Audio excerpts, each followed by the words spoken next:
Thank you, Hugh, and a good evening to you at the start of West Brom's new era. To say the previous regime was unpopular is a chronic understatement. Shilan Patel's takeover lifts a cloud over the Hawthorns, with the future looking bright. The stated aim, to return the Baggies to the Premier League as soon as possible, which could potentially take just 15 games. Now, the runaway form of the top four suggests the figure needed for a top six finish is going to be slightly less than normal, maybe in the very low 70s. So 6 wins from the final 12 games would seem to be Albion's passport to the playoffs, and with their running, they'd be frustrated to come up short.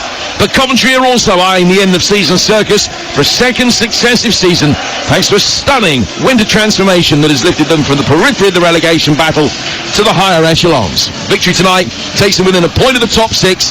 Their form since November has been better than any of those chasing a playoff place with them. But can they now get over last weekend's rare aberration? Victory here would be an eloquent statement of intent. Let's remind you of the two teams. West Brom, Palmer in goal, Furlong, Keeperate, Peters and Townsend. Fellows, Yokoshlu, Mowat and Johnston, Diangana and Wallace. For Coventry, it's Wilson, Thomas, Latibodiere and Binks, Van White, Palmer, Eccles, Torp and De Silva, with O'Hare off Ellis Sims. The one reservation I would have for Coventry tonight, Chris, is that their form away from home against the real big hitters in this division has been poor. They've taken only 2 points from their 6 games away to the top 8 so far. So how do they change that tonight? Yeah, like you say, that will be disappointing, especially for Matt Robbins, who has that confidence in the quality that he's got. The players just have to, like you say, step up. They have to be clinical in those games. They have had real big moments as well, and it's a bit small margins, Jim. You know, I think that's the thing. You have to be clinical. You have to be ruthless. They showed that the other night, and they have to take that confidence into the game. Now here, they're going to be up against a very kind of well-worked tactical side, with and without the ball. But they've got energy. They've got individuals that can commit and create on their own and score goals on their own with the quality they have. So they have to just make sure that they take those opportunities. And referee Lewis Smith gets us underway. Albion in their very thin dark blue stripes and white shirts.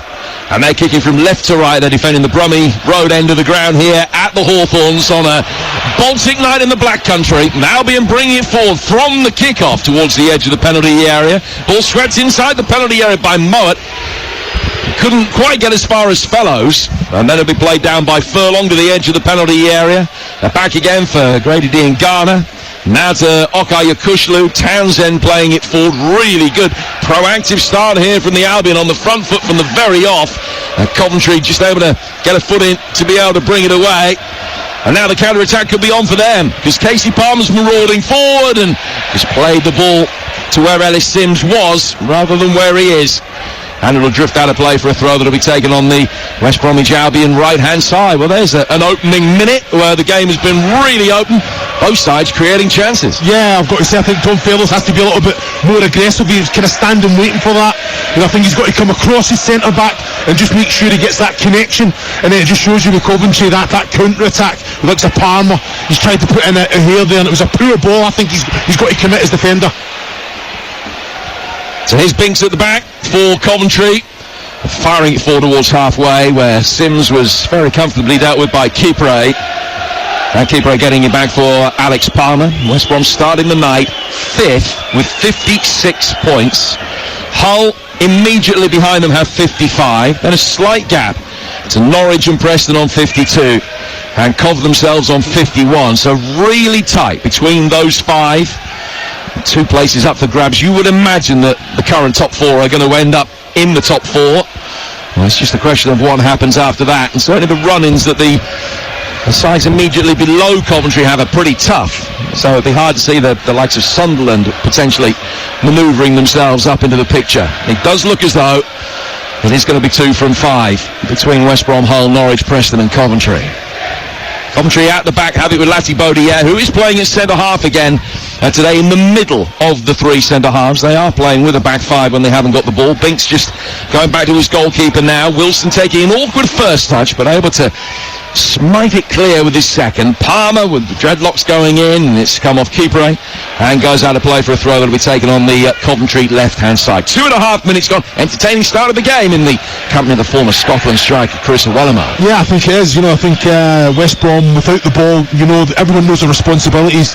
Coventry, a little bit of unforced error from the goalkeeper, but good distribution. Casey Palmer, he's got the attributes, but it's not one of his qualities to go and win those aerial duels. Ellis Sims has to be commanding those areas and allowing Coventry to get up the pitch. Here's Keeper at the back for West Brom, who've got a good home record. 5 of the last 6 league games here at the Hawthorns have ended in victory. And they'll bring the ball forward now. It's just popped back inside by Johnston to Townsend, the left back. And Keeper again with easy possession, bringing it forward towards halfway. Carlos Corberán cutting quite an animated figure down in front of us on the edge of the technical area. Just wanted a little bit more movement. I think Diangana has got it. Just playing off Wallace rather than up alongside him in these early stages. A challenge comes in. They haven't won it back, Coventry, towards the edge of the penalty area. And then a Torp from the Danish midfielder, a recent signing from Sarpsborg in Norway, wins a free kick on the edge of his own box, and the Coventry will be in no great hurry to take this. It's Binks spots it down. The centre half is actually on loan from Bologna. He's a product of the Spurs academy. He's had a very varied career for a player who's only 22. Had a spell in Canada, playing for Montreal Impact. He played in the second division in Italy with Como. As I mentioned, he's actually on the books of Bologna, but on loan with Coventry over the course of this season, and playing on the left of the 3 centre-halves today. Eccles working it wide. Van Ewijk, the Dutchman, playing at right wing back for Latibaudiere. The former Manchester City man playing it for the Jamaican international. To the feet of Palmer. Good layoff from him down the left-hand side for De Silva. De Silva drilling it at Ellis Sims. It was a difficult one for him to control under duress, with Keeper keeping a very weather eye on it. And the Albion have got it back at the back with the vastly experienced Eric Peters. Yeah, they're under very much in control. West Brom, I think Coventry, playing across the back, being patient with it, but as soon as it comes into the middle third, the attacking third, West Brom are organised in that transition, keeping it very, very well. I just feel that if they've got an out-and-out striker, there was a little bit of play there on the right-hand side. Furlong would just clip the ball into the box. Jed Wallace doesn't have those attributes, but still asks the question. I think trying to overplay when they've got Fellows and Diangana there, but defended well, Coventry did there in that moment. Okay, Yakuşlu, the Turkish international midfielder, back for Keeper, seen plenty of it inside the opening 5 minutes here at the Hawthorns, where it's still 0-0 between West Brom and Coventry, 5th and 9th respectively at the start of the night here on TalkSport 2. Back for Eric Peters. Forward towards Okai again, and now Diangana. Dropping into those little pockets of space, inviting Townsend forward to his left-hand side. Forward down the line from him is Johnston, the Irish international on loan from Celtic's. A great piece of skill. Cuts inside the area and still he goes! That is a goal of the highest quality from Mikey Johnston. First blood of West Brom. Brought it under control on the left-hand side. Then he had work to do. He took on Van Ewijk, cut inside onto his right foot, and skids a low shot across the face of Wilson into the bottom right-hand corner. What a start for West Bromwich Albion. Excellent goal. What a finish. He's there, took on Ewijk there. He just put it through his legs. Then he's running into the box, opens up the goal, just manipulates the ball, takes it onto his right. I've got to say, Coventry defender's got to get in his face. Far too easy. He opens up the goal and then he just puts connection. Excellent connection. Finds that far corner. I have to say, Ben Wilson has no chance whatsoever. It's an excellent strike from Johnson. Well, he's made some impression in this brief loan spell that he's had. He scored against Cardiff after just 30 seconds, netted down at Plymouth, and it's now 3 goals in 4 starts for Mikey Johnston in an Albion shirt. 1-0 they lead in a fixture in which they have a fantastic record. And Coventry haven't even scored in the last 3 visits here. They've only netted twice in the last 8 meetings, home and away. And Johnston's got the platform to potentially the Albion doing the double over Coventry in the league for the first time in 17 years. And some goal as well. 1-0. Here's Yakuşlu, just turning beautifully away from Palmer near the edge of his own penalty area. And now played by Furlong down the right-hand side. They're in the mood here. Tom Fellows, a low skidding cross from him, but he's knocked away by the retreating Louis Binks, and out of play for a throw. And do you know something, Chris? It doesn't really matter if you haven't got an orthodox striker, if you've got players in wider positions that can do that. Exactly. I've got to say, excellent there. Eric Peters, he comes in, reads the ball, an excellent ball down the channel. Callum Hale's trying to get in behind, reads it. What does he do? Breaks his neck to keep the ball in play. Yukushlu, excellent little turn down the right-hand side for Fells to put the ball in. Really in the groove at the minute, but they've got to capitalise. So it's a long throw inside the penalty, and it's a really long throw as well from Furlong, who got it halfway inside the box before it was headed away. Peters, urged to shoot, was never going to from 35 yards. Lays it out to his left. Low ball in towards the near post. Wallace trying to flick it on. Coventry at 6s and 7s at the back, but Laddie Baudier can get it away. And this is a lovely moment. Tony Mowbray, manager down the road at Birmingham, but very much a firm favourite amongst the Albion support for what he did here, and Tony being front and centre in everybody's thoughts at the moment, battling illness, and his image is on the big screens at both ends of this ground. His name is being sung, and the applause that you can hear is a tribute for Tony.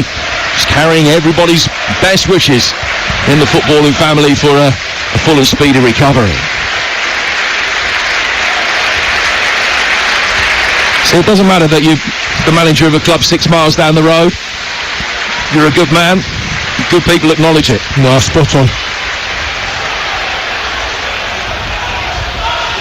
Coventry have it at the back.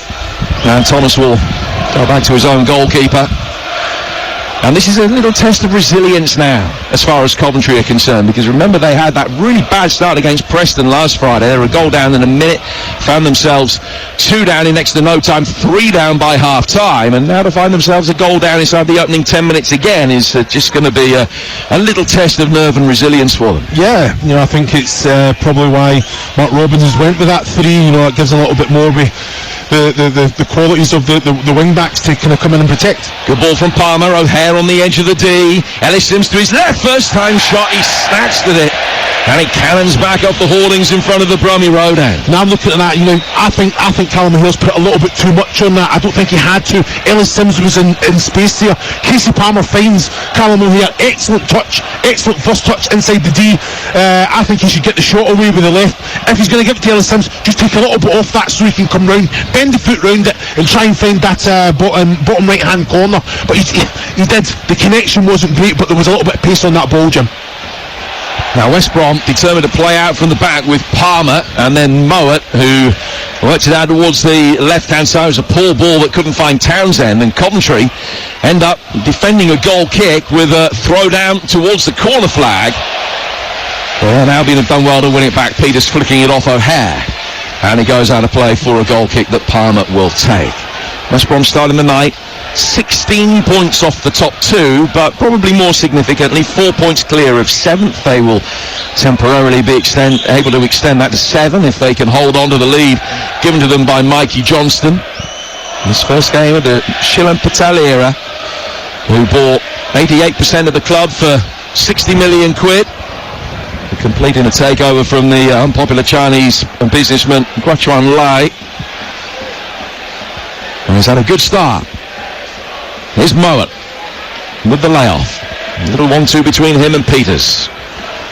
And now coming into the Coventry half of the centre circle. Down to his right-hand side for Furlong.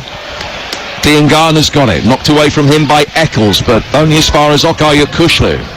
Albion good value for the 1-0 lead that Johnston gave them so spectacularly. We've played 12 minutes here on TalkSport 2. And now Mowat will play it out to the left-hand side for Townsend, and back it comes again. Mowat faced up by Sims, working his square inside the centre circle. An angle ball hit with elevation by Okay Yukushlu. Here's Furlong, the son of a former Coventry man, Paul Furlong, getting his first taste of league football at the start of an illustrious career with the Sky Blues. His lad Darnell's played nearly 200 games for the Albion.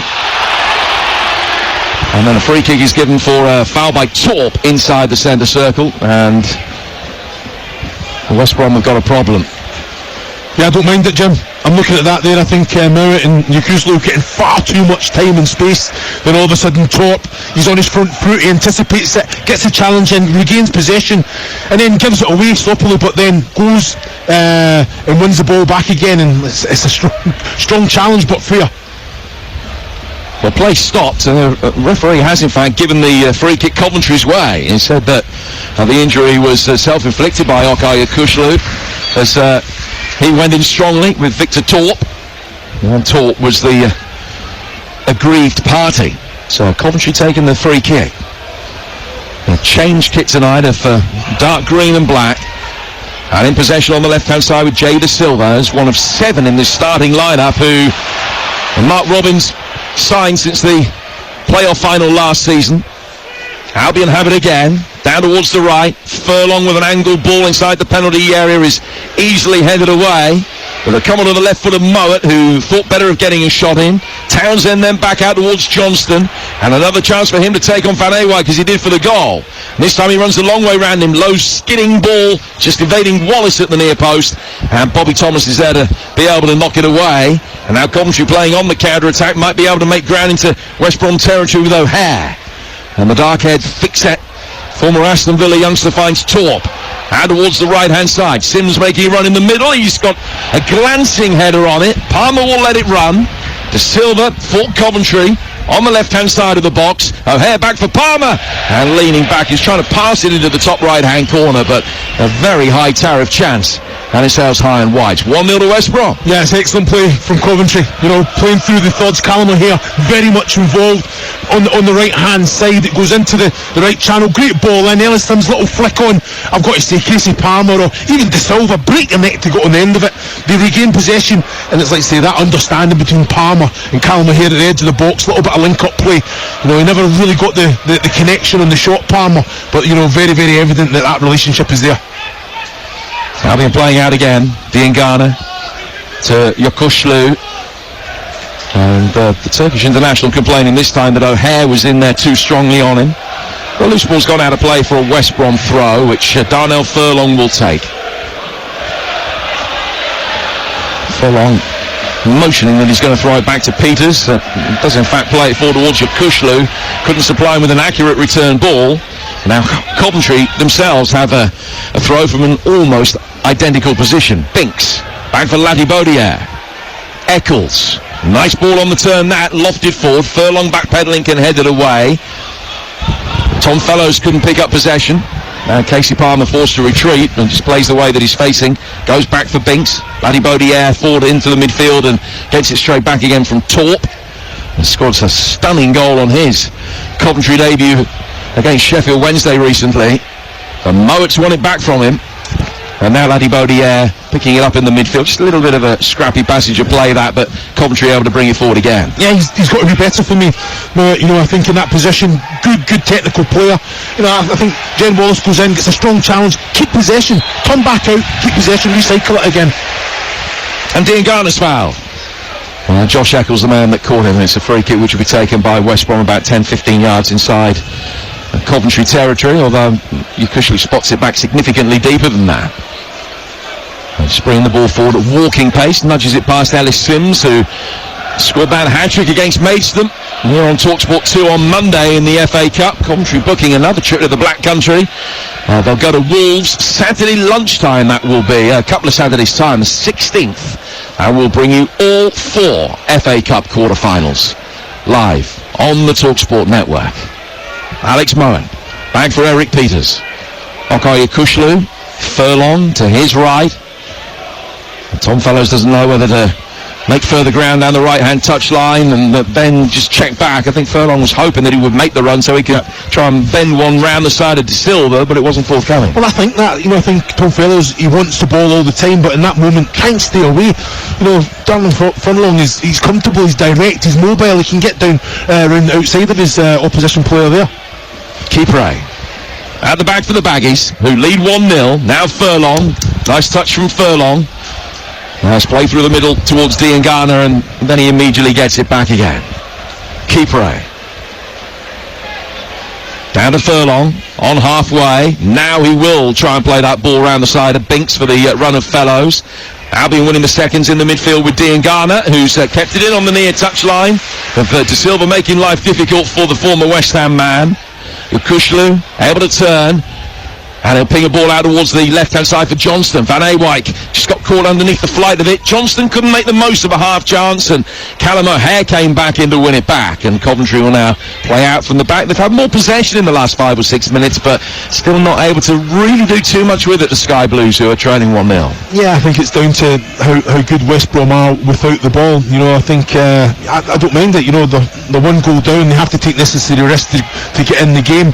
You know, Top and Eccles is seeing a lot of the ball, but they want to get it to the likes of O'Hare and Palmer. And at the minute, look at the bodies, Jim.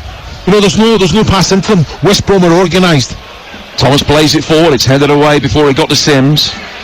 And Furlong will get it forward through the midfield. A stumbling Dean Garner couldn't get a touch on it, but that actually worked well for the Albion because it found its way through to Jed Wallace anyway. The man playing up front just has the time to exchange a low five with Michael Heffler, the assistant manager, on his way past. It was good industry that from Wallace. And play will continue as the ball is laid out towards Townsend, former Scunthorpe player at left back for West Brom.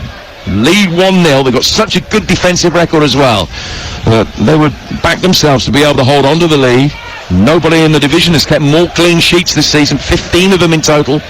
And a stack of those have come here. In fact, they've got a really good record when they've gone 1-0 up in games. They've won 16 out of 19, so might argue that they've done a lot of the hard work already with Johnston's goal. But Coventry trying to get themselves back into it here with Sims finding O'Hare. Says a lot, Jim, doesn't it? Says a lot about a team when it's 1-0 victories. You know, I think the character, I think he just prepares them and sets them up tactically. They're aware of every scenario that the game can throw at them and they're prepared for it. Now De Silva's got it again, the left wing back. Former Bristol City man back to Torp. And then Laddie Baudier, the sign from Swansea, playing it to his right hand side. Thomas, for Van Ewijk. Palmer coming and wanted the ball into feed in the midfield, but he's actually gone towards Eccles instead. Torp struggling to find any space, really. He's being well marshalled by Yokushlu, and Dean Garner's done a good job on him off the ball. So Coventry struggling to really be able to construct attacks from deep. Thomas now will play it forward. Sims looking to flick it on, and he's managed it as well. Eccles coming forward, goes to ground, was fouled, and the referee's going to give a free kick, which O'Hare thought about taking quickly, but then sensibly decides that a better option might just be to spot this down, because it's in a great position. 6 yards outside the box, right of centre. I think Eric Peters was the defender involved. He's gone in the book for the challenge on Eccles. He just got wrong-sided. And Townsend is it, I beg your pardon. Yes. And Townsend is the first player to have a yellow card. Well, I'm looking at it, you know, I thought it was accidental, but, you know, I think he knew exactly what he was doing there, Townsend. But you look at the body language, hands up, look at the linesman. You know, I thought it was excellent play from Eccles. He's got in behind. You know, I think he went to flow a little bit easy. I think he's got to be stronger as well. But the little clip of the heels it was. That's his first yellow card of the season, which, when you bear in mind he's hardly missed the game and plays at the back, that's a good record. Just his second in 63 games for Connor Townsend.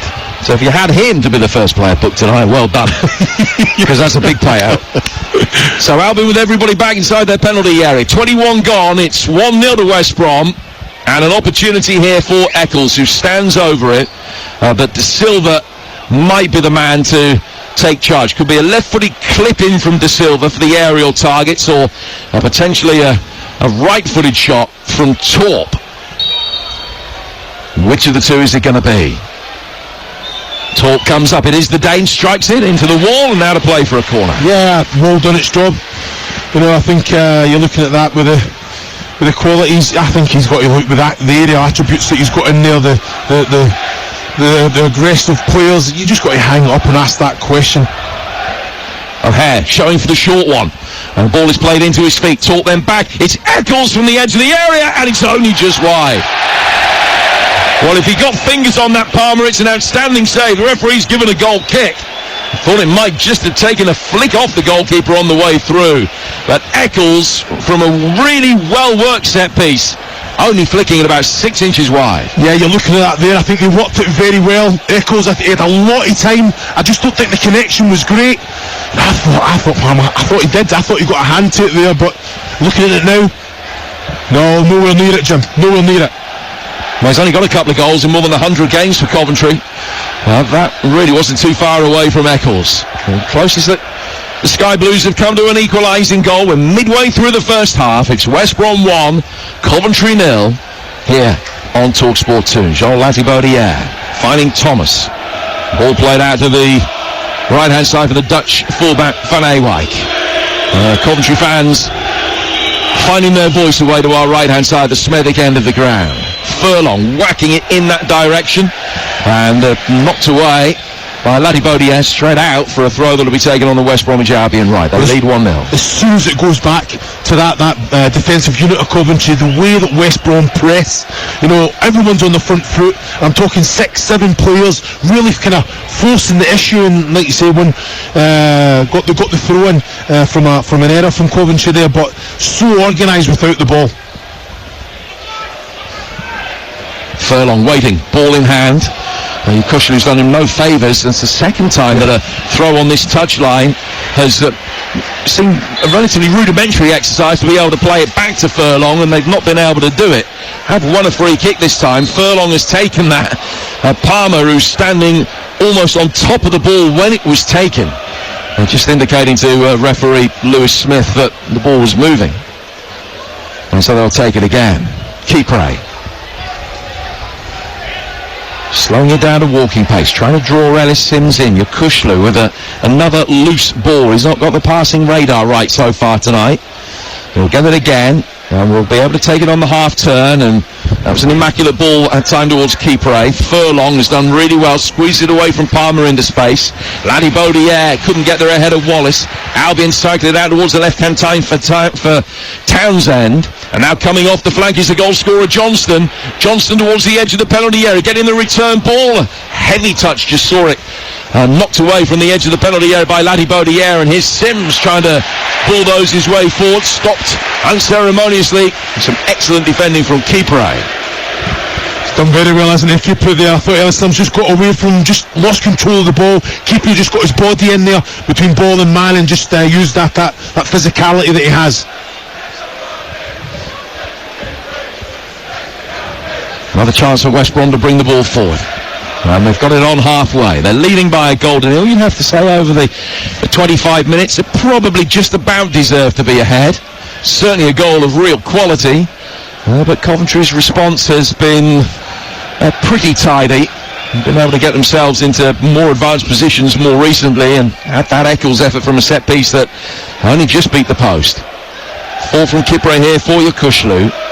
Sims is actually cutting quite an isolated figure for Coventry here, because the midfielders in behind them are some way away, so when he's trying to lead the press, he's got nobody coming forward in support of him to help him do it. So once they've got it round him, it's then easy for West Brom to play out. Spot on, Jim. But that information comes from behind. You're looking at your centre backs. They've got to push the likes of Thorpe and Eccles on. That information goes forward, and then O'Hare and Palmer can then support Sims in that press. But at the minute they're sitting in, allowing West Brom to have it, and then they're using that energy and pace to break on West Brom. And now West Brom win their first corner. Townsend trying to take on Van Ewijk on the outside this time, and the Dutchman just toe-poked it away, and it goes out of play for a corner, which will be taken in front of the Coventry fans who are in the left half of the Smethwick end stand away to our right. Albion getting Furlong forward. Kipre stands with a black-gloved left hand high in the air, and he's continued his way forward and now stands inside the 6-yard box, just given a little shove by Binks as he took up station in the near post area. In comes the corner. Good delivery. He's travelled a long way, ultimately past everybody, and out of play for a goal kick down by the other corner flag. There was so much whip on it, bounced on the edge of the 6-yard box, nobody could get a touch. That's an excellent delivery. I think Johnson's put it right into the money there, and it's bounced. It basically centre the goal on the 6-yard line at the back, towards the back post area. Someone's got to be running around the back. Everyone's went towards the near post. Understand that's where all the bodies is, trying to put pressure on Ben Wilson there, but someone just has to gamble. Yokushlu getting it under control and finding Townsend. Townsend stopping, checking, finding Mowat. Mowat in a central area, only 20 yards outside the penalty area. Palmer's won it back easily from Furlong, and now will be able to make his way forward. And Sims has timed his run well, I think. He's goal side of Kipre, left-hand side of the area. As he checked back, Kipre was able to get a touch to steer it over the line for a corner. Yes, it's just good defending there. I'm looking at Ellis Sims there. It's a great ball from Palmer down the left-hand side. He's got in behind Kipre. Can he take his touch and run across the path of Kipre's run there, and then he can get an opportunity to go? And we welcome listeners on TalkSport. The news here at the Hawthorns that it is West Bromwich Albion 1, Coventry 0. Those are the thoughts of the former Scotland international striker Chris Iwelumo.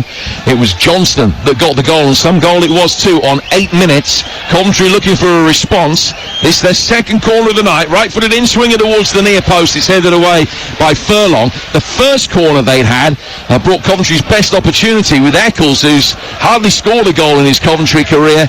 A sweeping one only just wide of Alex Palmer's right-hand post. That Coventry's best moment of the game, but the Johnston goal had seen him pick up possession, nutmeg Van Ewijk, and slip it from his left foot onto his right, and then spear it across the face of Wilson into the bottom right-hand corner. Chris, it was some goal. Yeah, it was an excellent finish. You know, I think he's received it wide, been very expansive, isn't he? But great little bit of trickery. As soon as he comes into the box, I think the defender's got to be better. Go and force the issue, but he's just turned the ball, moved the ball onto his right, opened up the goal, and then the connection and power and the accuracy in the shot was excellent. Do you think over the whole piece West Brom deserved the lead? Yeah, they deserve the lead, but Coventry have definitely got more of a foothold in the game. You know, I think they're allowing West Brom to have it sitting, but then when they make that error and they're bombing players forward, they are capitalising as they are at the minute. Laddie Bodier plays it forward towards O'Hare. He will find Eccles. Out on the Coventry right-hand side, a chance now for the Dutch full-back Van Ewijk. Ellis Sims has scored a hat-trick on Monday, playing it back towards the edge of the penalty area, where Palmer will try his luck. He's driven it just wide of the diving Palmer. If you've got the TalkSport app, you can seamlessly swipe between TalkSport and TalkSport 2 to keep abreast of all the salient points of the action as it unfolds over the course of the night. Chris and I continuing with the commentary over on 2. It is West Brom 1, Coventry 0. And that wasn't a bad effort from Casey Palmer. Again, the goalkeeper was scrambling. Yeah, with the quality that he has, he'll be disappointed in himself there. You know, it's broke nicely for him there. Got a lot of time. He knows exactly where the goal is. It doesn't move, Jim. He's just trying to find that bottom right-hand corner, and the connection wasn't right. You know, he's got to work the keeper there.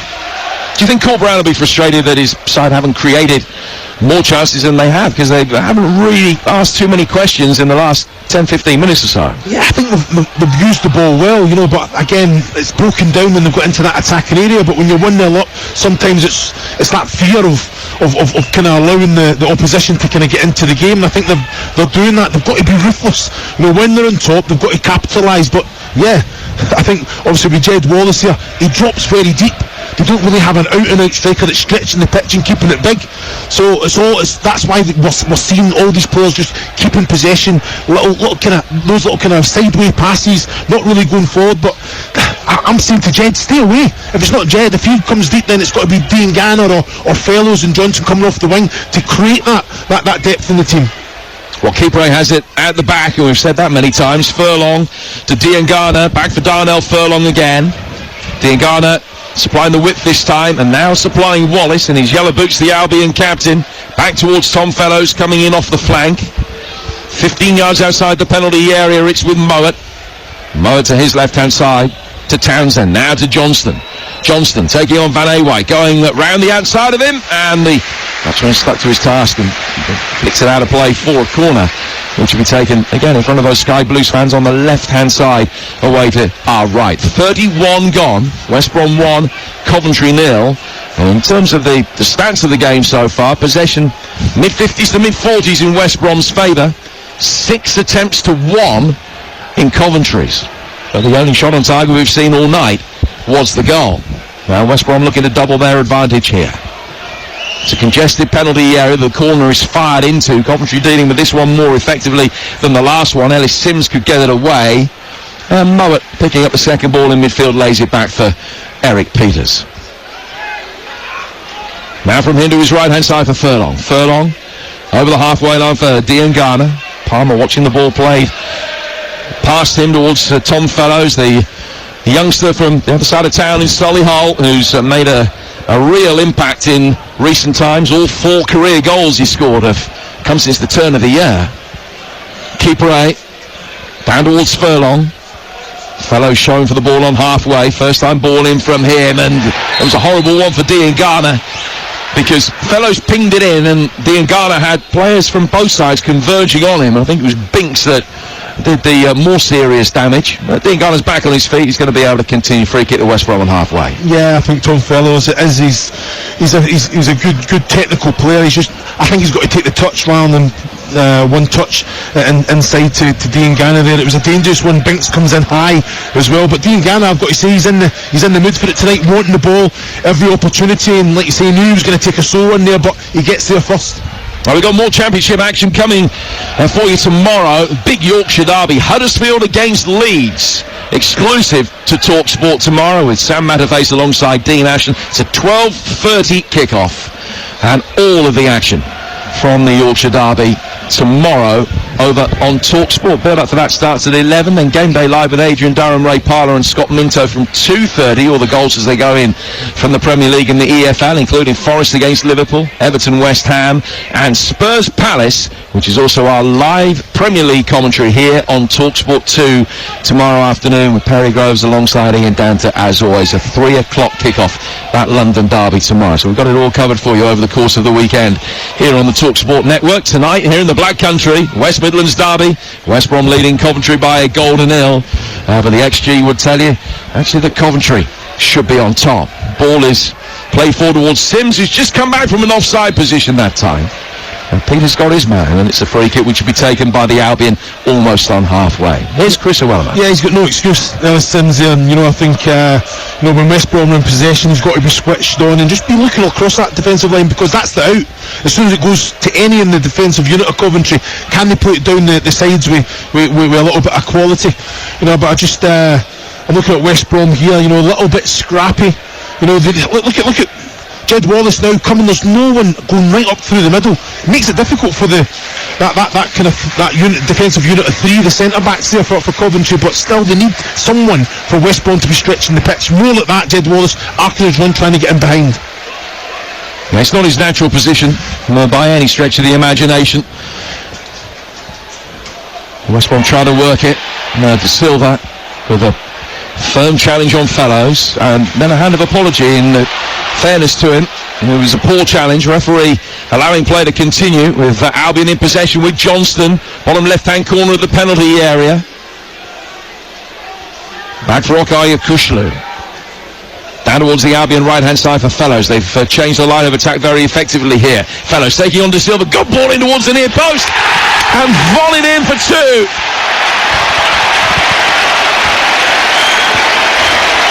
Grady Diangana, the man coming onto the end of it, taking the applause and acclaim from Mikey Johnston. It's a brilliant ball in from Fellows, and Diangana there 6 yards out, smashing it into the bottom right-hand corner. 2-0. It's a fantastic goal, isn't it? It's an excellent goal. As soon as Tom Fellows gets the ball, Jim, you know there's quality coming in the box. He's getting at his man, he's direct. All he needed was a yard. He's taken it to the touchline there. It's an excellent ball in. And Diangana, I said he's in the mood for it tonight. He's been aggressive. He's getting in the front foot. He's getting in the box. He's getting an end of it. What a strike that is as well. Taking it on the full into the back of the net. The connection was excellent. I'm looking at it now. It's a fantastic finish. Fantastic finish. Well, he scored the winner in this fixture last season. He also scored at Coventry earlier this season. And he's proved to be the Sky Blues' nemesis again. Grady Diangana is 6th of the campaign, and Albion 2 up against Coventry. We touched on it before the game started, that albeit that they played pretty well for swathes of this game, their record away from home against the better opposition in this division this season has been really poor.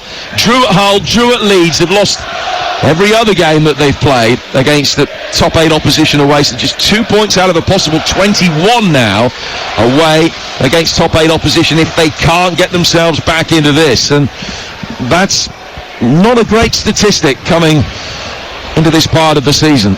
It's going to leave them, if things stay this way. 4 points adrift of Hull, having played an extra game. Hull go to Preston tomorrow, so that's one of the saving graces, I suppose, for Cov, that two of the sides battling for the playoffs with them play each other tomorrow. The other game involved is Norwich at home to Sunderland tomorrow. West Brom set fair, move up to 59 if it stays this way, and they will have a 7-point gap above Norwich and Preston, and an 8-point gap above Coventry if it stays this way. They lead 2-0 with 7.5 minutes to go to half-time. Well, you look at Mark Robbins and you look at the stats that you've just thrown out there, Jim. It is small margins. Coventry, yeah, they've conceded an early goal, but they've reacted well. They've got back into the match. They've created more chances. It's small margins. They have to be ruthless. They have to be clinical in that attacking third. And then they're in a game, but now they find themselves 2-0 down. So what do? They have to react well. They've done it against Preston. No, the second half, 3-0 down at half-time, he changed the formation. They didn't concede, they never went out and won the second half, but it was a better performance. It's difficult. West Brom are an organised side, they're prepared for every scenario, and like you say, against the run of play, they've scored the second goal. Well, you talk about the clinical nature. West Brom have had 2 shots and they've scored with them both. Coventry have had 6 and haven't had one on target yet. Townsend just losing out of Van Ewijk. He stayed down on halfway. And Van Ewijk can make his way forward on the right-hand side of the penalty area. Stands it up. Palmer coming to meet it. Good defensive header from Mowat. O'Hare mishit it as he tried to volley it back towards goal, and it's cleared. Right footed in from Eccles. That one headed away by Furlong. And he comes out towards Binks. He will find De Silva. And Coventry can come again the next phase of play. Palmer just come back from an offside position. And the move breaks down. The flag is up from the assistant referee over on the far touchline, Alan Kreisel. And it's a free kick to West Brom on the edge of their own box. They lead 2-0 with 6 to go to half-time. Yeah, I'm looking at that one, Jim, on the monitor there. I thought it was tight. I'm looking at it, linesman, he's unsighted, his view's blocked. He's onside, Jim. That's a shocking decision, because I think Casey Palmer makes De Silva's mind up by making the run. But we're looking at that, he's a yard onside. How can the linesman give that when you're looking across it? Because he's seen a West Brom defensive shot anyway.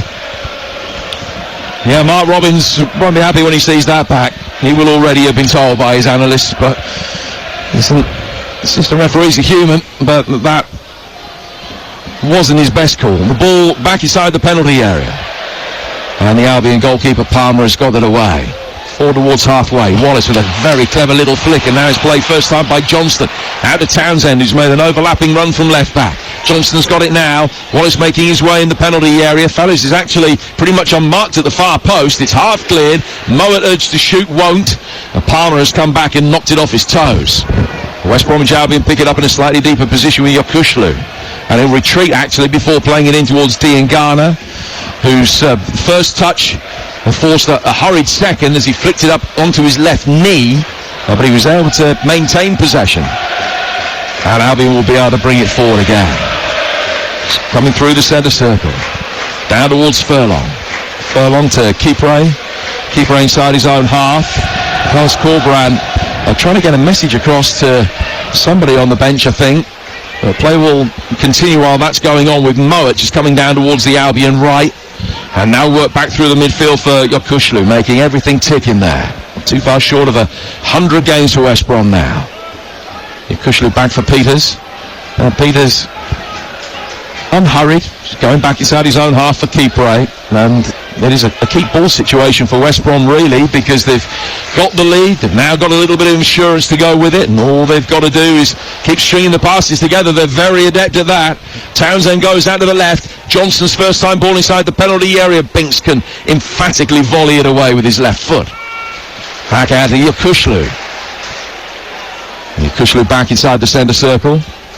Mowat to Kipre. Coventry doing plenty of chasing, plenty of harrowing, but not a lot else at the moment, Chris. Well, West Brom are a very comfortable side in possession, and I think it's a dangerous game for Coventry to play, because they're keeping possession, West Brom, trying to force Coventry out, and then all of a sudden they go. So I think Coventry, you're 2-0 down. You have to take those necessary risks and be on the front foot, but you've got to be very, very kind of with one eye on that defensive side of the game as well. Palmer able to turn after Torp had done well to win it back. O'Hare laying it off. Van Ewijk with a neat little turn and pirouette that actually bought himself a couple of yards of space. Here is Torp. And Coventry playing a little bit of keep ball of their own with brisk passes at very close range, 5-6 yard balls, but just going sideways, not able to incisively move forward. Now West Brom with the 2 banks of 4 behind the ball and the 2 false nines leading the line, just able to deal with it really comfortably. Now they'll try and get it between the lines. O'Hare for Sims, and way over the bar. It was excellent play though, Jim, from Coventry. That little touch from O'Hare. I think Ellis Sims takes it on the chest and turns. I think he's got to take the ball in. He took the volley on. It has to be a wonder strike to beat Palmer for there, but he's got to take the touch forward and drive at the West Brom defence there, and he's got an option of Palmer or Callum O'Hare at either side of him there. Well, Coventry have scored in the last 10 away games, the best run that they've had at this level since 2008. They tend to find a way through. In fact, their goal-scoring return has been really tidy, for all the fact that we've talked about the injuries that they've had as well. Most goals at this stage of a second division season since the days of Jimmy Hill back in the mid-1960s. Just trying to force an error out of the Albion back line here. So the back line, it was Wallace way back on the edge of his own penalty area. He looks as though he's put a shift in. Chris talking earlier about the fact that he's having injections before games to be able to play through the pain barrier. Nothing Carlos Corberán would want more than to be able to take his captain off with the game already won and give him a longer rest. And ahead of battles coming up, West Brom go to Queen's Park Rangers next, and then they have Huddersfield away after that. Series of, with no disrespect at all, winnable games by the look of the table for the Albion over the next few weeks. And they're going to be able to get a lot of the work done. Remember, I reckon 6 wins in the last 12 games is pretty much going to guarantee them a playoff place. That would take them up to 72 points. I think that's going to be enough this year for a top 6 finish. Furlong back for keeper 8. He'll go back to his goalkeeper. He'll play out towards Eric Peters, and the time's ticking down towards half-time. Big man, just a minute to go to the break. Yeah, looking comfortable at the minute. Really kind of moving Coventry all about, keeping possession. You know, I think they don't need to go and score the third goal. You know, I think trying to see it out, get into half-time, I think you're spot on. I'd be very surprised if Jed Wallace comes out for the second half and you've got Vyman and Swift there that can come out and do the same job that he's done. I think Vyman more so in that position, one of my old teammates at Watford. But yeah, they're comfortable. I'm looking at Coventry. What can they do? Yeah, they have to be better in possession. Little moments they have to. I think that's decision making in that attacking third. Ellis Sims taking shot on. Dean Garnis has been called in possession, but was fouled in the process. I didn't realise Andy Vyman was that old. I mean, I know he's been around. He was only young boy, Jim. Come on, I'm not that old. Yeah, when I was at Watford there, towards the end of my career, he came on loan from Aston Villa. Fantastic character as well as player. We're into a couple of minutes of added time at the end of the first half. And an opportunity here for West Brom to bring it forward as they look for goal number 3, Mowat. Down towards Fellows. Fellows level the edge of the penalty area. Onto his left foot. Didn't get the chance to deliver such a perceptive ball as he did for the Diangana goal. But Albion having a game with Townsend, and that's just rolled straight out of play. You're listening to West Brom against Coventry in the EFL Championship on TalkSport 2 with McDonald's. In order, McDelivery on the McDonald's app and get tasty rewards points 18 plus. Terms and conditions apply. Carlos Corberán will be thrilled. Mark Robbins knows. For the second Friday in a row, he's got work to do. Palmer. Trying to turn. And gets it away. Goes out of play for a throw that will be taken on the Coventry left-hand side by De Silva. Back from him to Binks. Binks bringing the ball forward. Eccles moves out of his way so that he's got more opportunity to bring it forward into space. Now it goes from Eccles into the feet of Palmer, and he got it straight back again. Palmer able to play a better ball forward the second time of asking. Finding O'Hare, who's had chronic injury problems at the beginning of this season, but now back towards his best. O'Hare again. Eccles turning back towards halfway. Binks. Laddie Baudier. Really good work from West Brom here without the ball as the clock is ticking down towards half-time, and Diangana epitomising that there, forcing Latibeaudiere to go all the way back to the goalkeeper. There's hardly any time for Coventry to get it forward and potentially get another side of goal before half-time. Binks here towards Palmer. 5 seconds remaining in this first half. Palmer down towards De Silva. De Silva again towards Palmer on halfway. Chipped over the top, headed away by Kipre, and that will see West Brom ahead with a 2-0 lead at half-time. Really good value for it. Johnston on 8 minutes, Diangana on 36. There's been a clinical, incisive edge to West Brom that there hasn't been to Coventry. That has made the difference, Hugh. Half-time in the West Midlands derby. West Brom 2, Coventry 0. So Haji Wright, the United States international that they signed from Antalyaspor in Turkey, is going to come on. Got a couple of goals against Millwall 3 weeks ago. He's not netted in his 4 games since, but he's on to play alongside Ellis Sims. Versatile player, Wright can play off the left-hand side. He can play through the middle, and it's that ladder roll that he's got in the second half. Here we are back underway. West Brom in their traditional dark blue and white striped shirts. It's a much thinner stripe these days than it used to be. And for Coventry, they're in their change kit of dark green and black halves. They're kicking from left to right, defending the Birmingham Road end of the ground, the A41 here, and attacking the Smethwick end. West Brom able to bring the ball forward in the midfield. I'll run through the two teams for you in a moment, but here's Darnell Furlong playing a 66th successive championship game for West Brom tonight, but that run could come to an end. It would do if he got a yellow card this evening. He'd get a 2-game ban.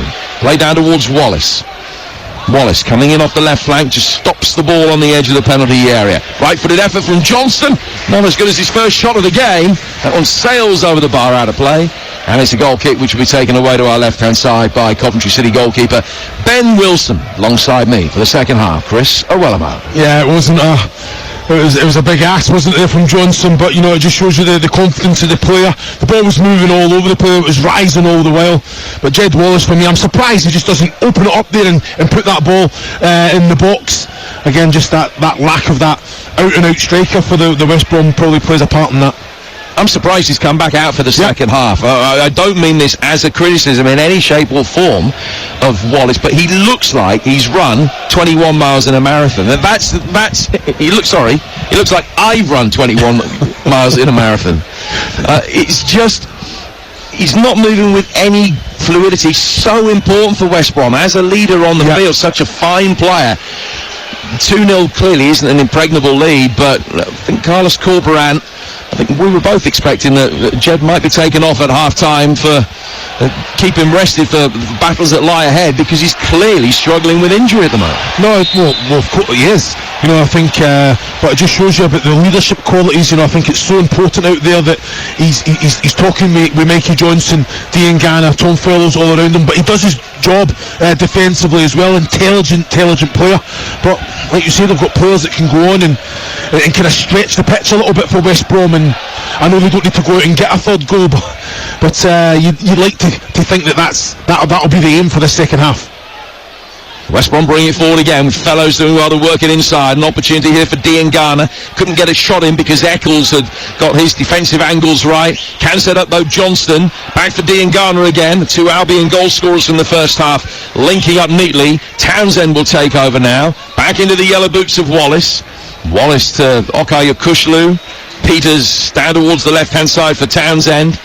It's good football from West Brom until Diangana can't supply a relatively routine ball back for Townsend. Van Ewijk cut it out, and then the free kick is going to be given for a foul in the midfield, and a yellow card is shown Casey Palmer's way. Yeah, I'm surprised that the yellow card came out there. You know, I think Yokushlu went for the ball, Casey Palmer went for a committed challenge, but it was I think it was a genuine attempt for the ball. I think Yokushlu definitely made the most of that, but Diangana has to be a little bit tidier. Poor touch there, great reaction to go and put Palmer under pressure. Here's Wallace, he's done really well there, and a good injection of tempo will continue his run inside the penalty area. Townsend back to him, and now it's worked back to Townsend from the left-hand side for Johnston. Wallace makes a run and has to stop it immediately because he knew he'd gone offside, so the ball is worked back for Yakushlu. He goes back towards halfway for Peters. Mowat can take it on the half-turn and find Kipray. Well, West Brom just being forced back by Coventry, but almost intentionally happy to go back so that they can now create space in the midfield and get between the lines as they work it forward.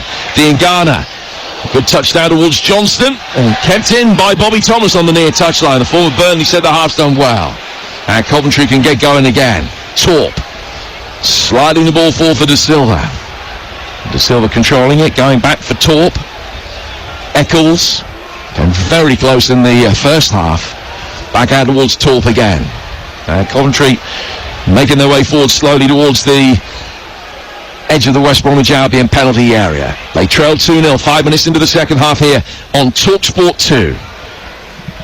And now they go back inside their own half again. Binks playing it forward. Laddie Baudier can stride forward from centre half. Has played in midfield recently. Laddie Baudier, he can play at full-back as well, but he's playing almost as a sweeper, playing in the middle of the three centre-halves today. Thomas forward now. First touch for Hadji Wright. Sims couldn't give him an instant second, and Albion win it back and will bring it forward with Wallace. Down from him towards the near touchline. Wallace coming forward over halfway. Taking on Binks. It's a really good sliding challenge to get it back, and the referee did really well to keep up with play and watched it every step of the way.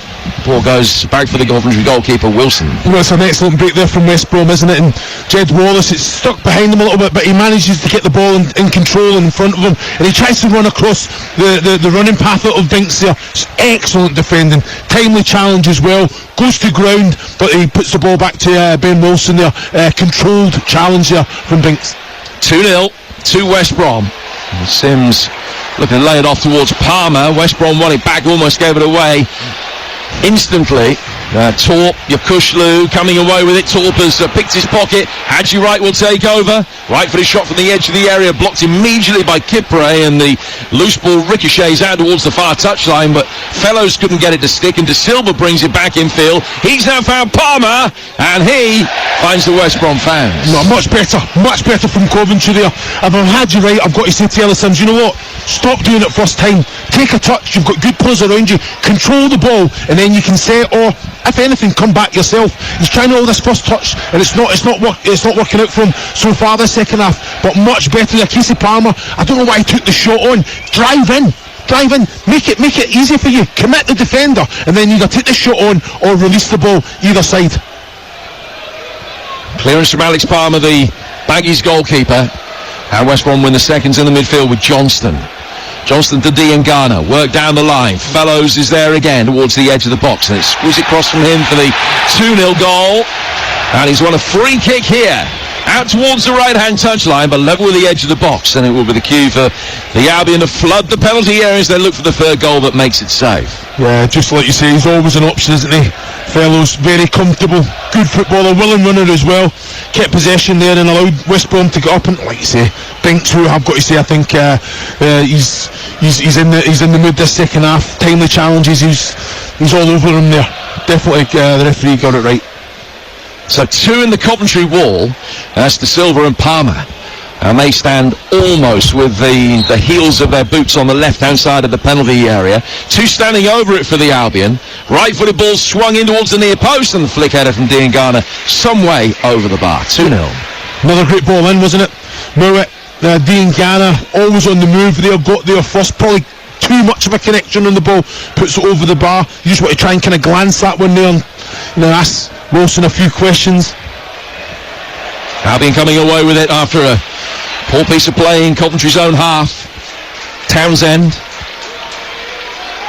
shaping to play the ball out towards the left, worked it back the other way instead. Furlong now out towards the Albion right-hand side, looking for goal number 3. Right-footed ball still up inside the penalty area. Header away from Thomas. Comes outside the box for Townsend. It's taking a deflection.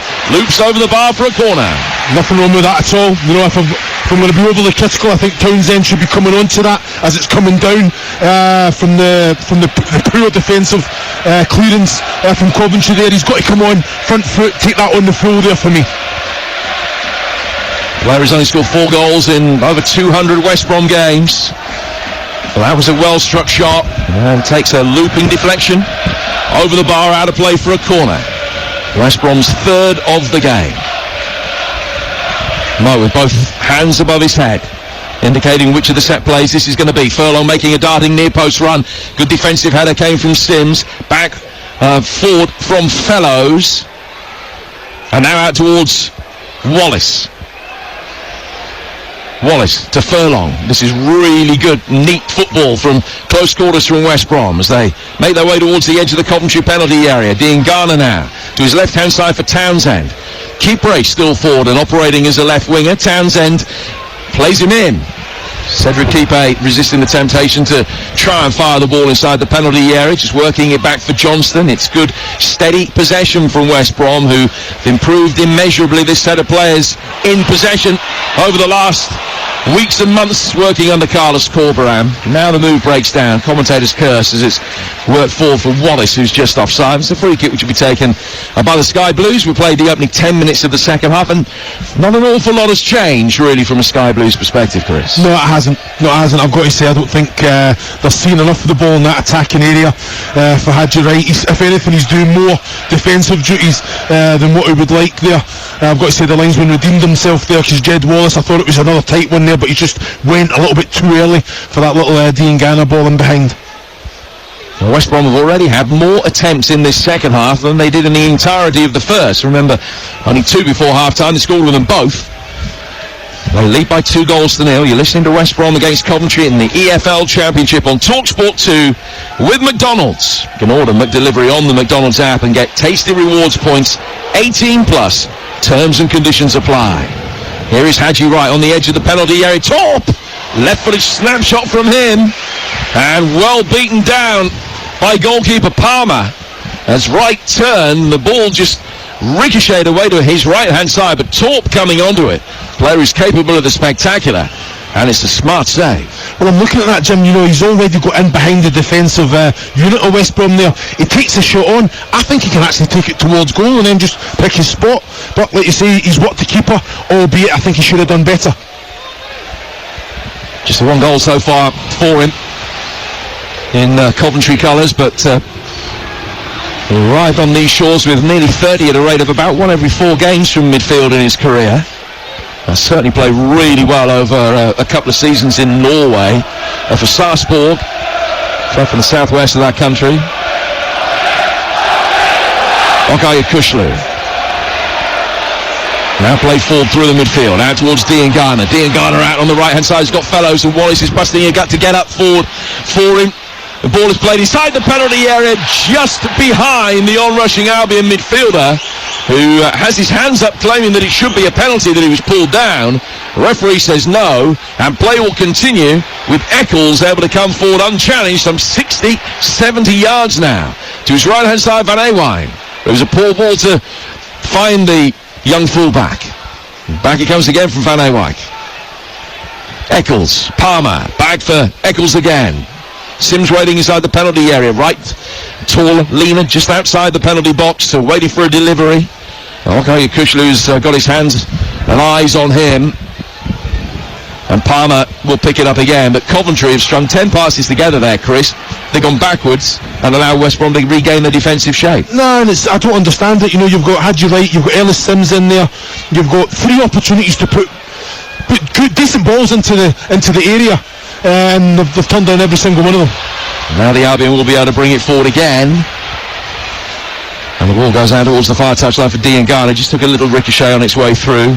Interesting that Johnston's actually playing a little bit more narrow on the left-hand side for the Albion in this second half. He's been happier to tuck in and just create a few more problems in the central area in support of the 2 up top with him. The ball played for there by Coventry, but not with any degree of accuracy at all, and it goes out of play for a throw which will be taken by West Brom down by their corner flag. And we've got within 90 seconds of the hour mark, Chris. Still West Brom 2, Coventry now. They're looking comfortable. Yeah, very comfortable. I think it's players taking responsibility. You've already alluded to the Johnson there. So you're 2-0 up. Yeah, Coventry they're going to have their moments, but him sitting in here, he has the pace to go and affect it when they're in good possession of the ball, but he has a defensive responsibility to the team as well, and I think Carlos Cobra, and that's something these players are getting better and better under his stewardship. Eccles for Coventry. Down to his right hand side for Thomas. Thomas playing it forward. Sims hasn't quite been able to get into the game as he'd like tonight. Hasn't been his best night. Just trying to help it round the corner there for the run of Van Ewijk, but just a little chance of being able to find him, and he goes out of play for a throw that is going to be taken on the West Brom left again. Well, on that one there, I think Van Ewijk, he's looking at Ellis Sims thinking, what you're going to do with it. There should be an understanding there. No, I think he should be on the front foot. I think he should be getting on the end of that little one round the corner there from Ellis Sims. But if you're a player that's trying to do things first time, all the time, you don't know what you're going to get. So it's a difficult one for the young fullback to go and can capitalise on that one there. Coventry, remember, at Wolves in the FA Cup quarter-final in a couple of weekends' time. It's Cov's first quarter-final for 15 years, and it's on Saturday the 16th. And it's a 12:15 kickoff live on TalkSport. We will bring you all 4 FA Cup quarter-finals that weekend, including exclusively Manchester United against Liverpool from Old Trafford. That's the Sunday afternoon 3:30 game. Plenty of live football between now and then, including more Championship action tomorrow. Huddersfield against Leeds in the Championship, the Yorkshire Derby, with Dean Ashton alongside TalkSport's Sam Matterface tomorrow. That's over on TalkSport with a 12:30 kickoff. We played an hour tonight, and West Brom, if it stays this way, and there are a few signs that it won't, will have a 7-point cushion between themselves and 7th place Norwich. Johnston almost able to get it forward, just not quite enough pace on the ball for Fellows, and Binks could step up from the defensive line to get it away. Now Sims will take on Kipre. That's much better from the former Everton striker. He did well, held it up down by the corner flag, then lost out, and he goes out for a throw that will be taken on the Albion right over on the far touchline in front of the Rainbow stand. So 61 gone, West Brom 2, Coventry 0. Yeah, I'm still expecting. I need more from Coventry, especially in this attack. And it's, in the middle third, they've seen a lot of the ball, keeping possession well, but they're posing no threat at all. West Brom are comfortable at this moment, and I want a bit more from West Brom as well. Go and get that third goal, but they don't need to. But let's say they're completely in control of this game with and without the ball. Matt Godden will be trying to attract his manager's attention, I'm sure. A player who scored 50 goals in Sky Blues colours at a rate of exactly 1 every 3 games when he comes on, because it will be his 150th appearance for the club. Waiting on the bench. The principal attacking option that Mark Robbins can call upon. Sky Blues trying to bring it forward now. The possession that they're having is in higher areas. They're seeing much more of the ball in West Brom territory than at any point prior to now. The ball has gone out for a throw, which will be taken again on the Coventry left.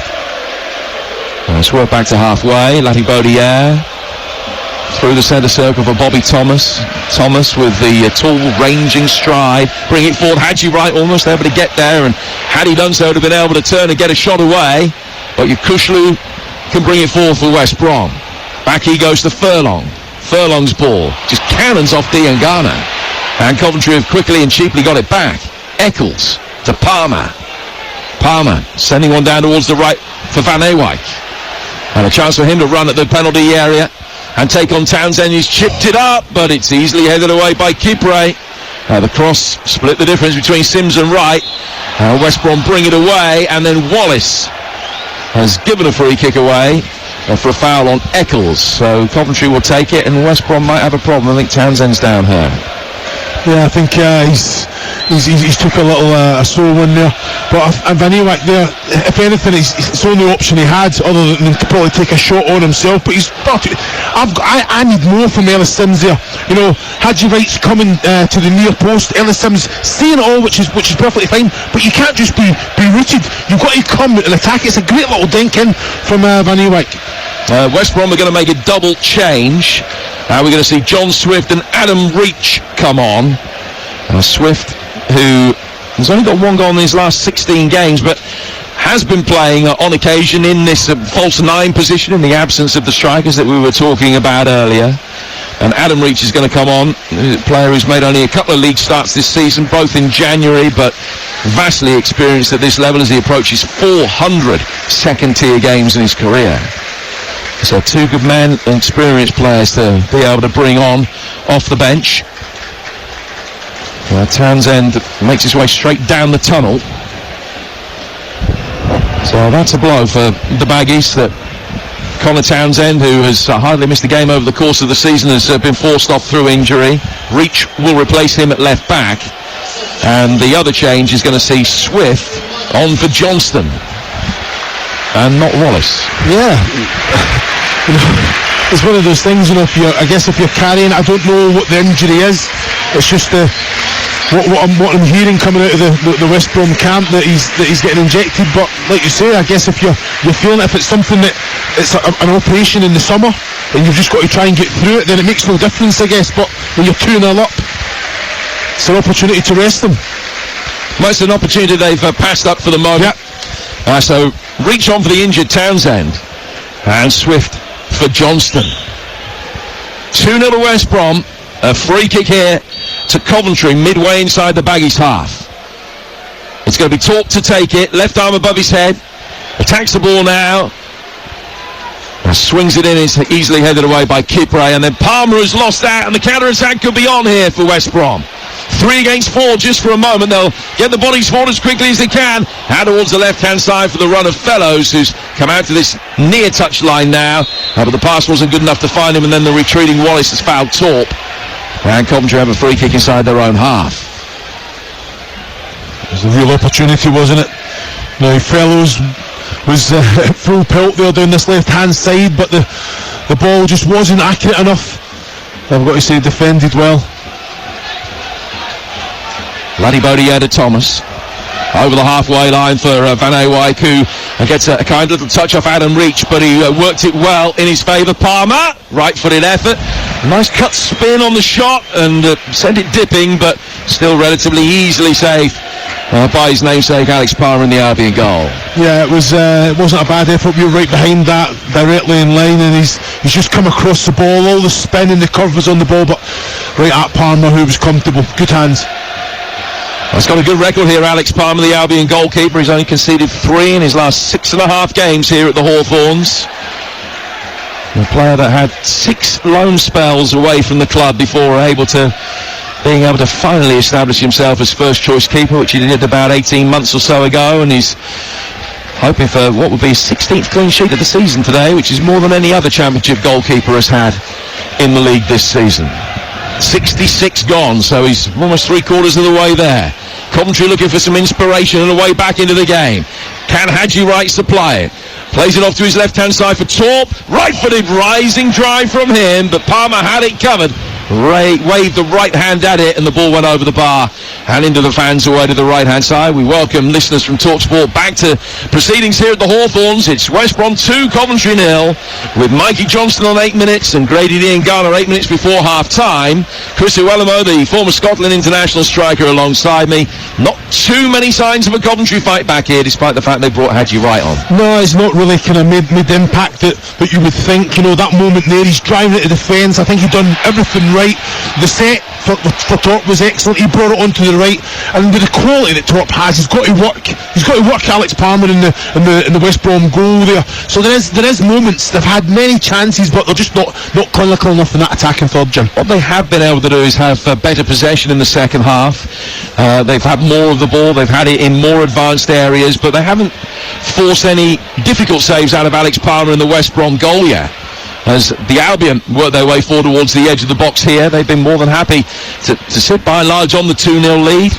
And knowing how good they are defensively, they've got a chance here to potentially create something. Bodies forward inside the box. It's laid off to the edge of the area for Diangana. He can't get a shot in. He can set up Kushlu, whose effort is blocked. Now it comes out for Adam Reach, who's just recently come on as a substitute for Townsend. Right-footed curving effort from Fellows. He's claiming a deflection. There wasn't one. It's gone out of play for a goal kick. The raw statistics are these, Chris. Possession 55-45, 13 shots to 5 for Coventry, a significant XG advantage as well. It sounds as though They should be on top, and yet it's so comfortable for West Brom. No, it is. And like you say, they know how to handle games and manage games in this scenario as well. Very organised without the ball. They've been excellent. West Brom have had opportunities, but like you say, they've squandered them. Wrong decisions in that attacking third. It has to be better. Well, West Brom making another double change. Vyman and Chalobah are coming on for Diangana and Yokushlu. The live commentary continues on TalkSport 2 with Chris and myself, Jim Proudfoot. And if you've got the TalkSport app, it's easy just to alternate between TalkSport and TalkSport 2 while the games are going on. We've got a full list of all the action coming up for you on the app as well over the course of the weekend here on TalkSport. But here at the Hawthorns with 69 minutes gone, it is West Bromwich Albion 2, Coventry City 0. So those changes, Vyman on for Diangana, Chalobah on for Yokushlu, 2 more straight swaps, and still Wallace is playing through the pain barrier at the risk of labouring the point. But they've made 4 changes now. So Chalobah, a former England international, coming on into the heart of the midfield.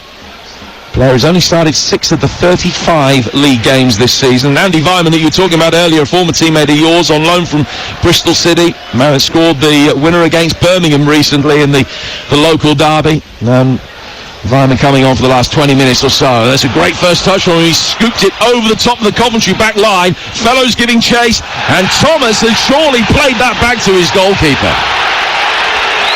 And the referee says no back pass. Well, I'm going to have to look at it again, but I just don't understand. You know, even the fans are asking for that. The referee's got to be better. He's up to speed.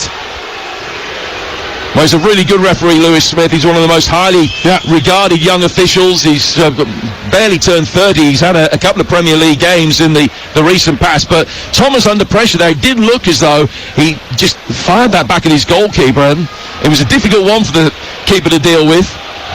The fact that Wilson was so happy just to brazenly put his hands to it maybe suggests that maybe we've misread it and that the referee got it right. Haven't seen a replay as yet, but it did look as though it was a back pass. Here's Torp. Torp playing it down towards the right-hand side. If that was a mistake from the referee, it's just about his first tonight. He's good. He's a really good official, and you can see why he's being fast-tracked up to the elite jobs very quickly. Here's Ladi Baudier. And he's played it to his left-hand side for Binks. Binks out to De Silva. De Silva coming in off the left flank for Coventry. 1 goal will change the dynamic of this game. If the Sky Blues can score it, they've set themselves up for a grandstand finish. Not too many signs of the goal at the moment. It's a clever little touch around the corner from Torp. De Silva, Casey Palmer. Palmer's low ball inside the penalty area. Keeper in the right place to knock it away. Ladi Baudier's the deepest of the Coventry outfield players, and he's only 15 outside the box as he recycles this. Play forward now towards Casey Palmer. Oh, Keeper's brought him down. Penalty.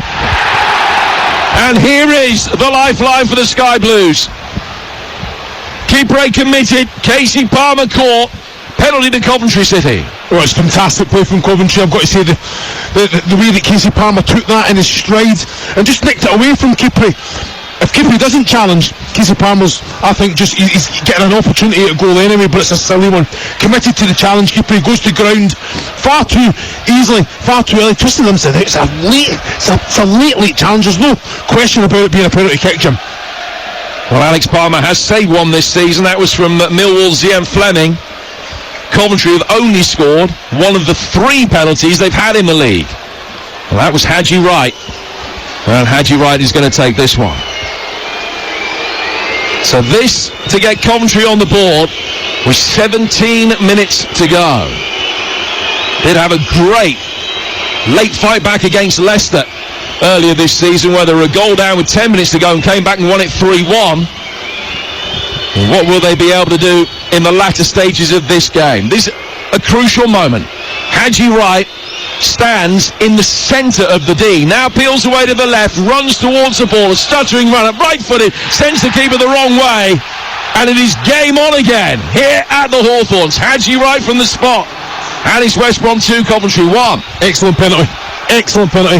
I think you say he's very straight, but sends the keeper the wrong way, runs and gets the ball. And you know what? It has been better. You know, excellent bit of quality from Casey Palmer there, just to invite the challenge, but just to take it in his stride. Excellent bit of quality. 12th goal of the season for Haji Wright, 59th of his career. And a game that West Brom aren't going to be keeping a clean sheet in. And Coventry certainly now believe.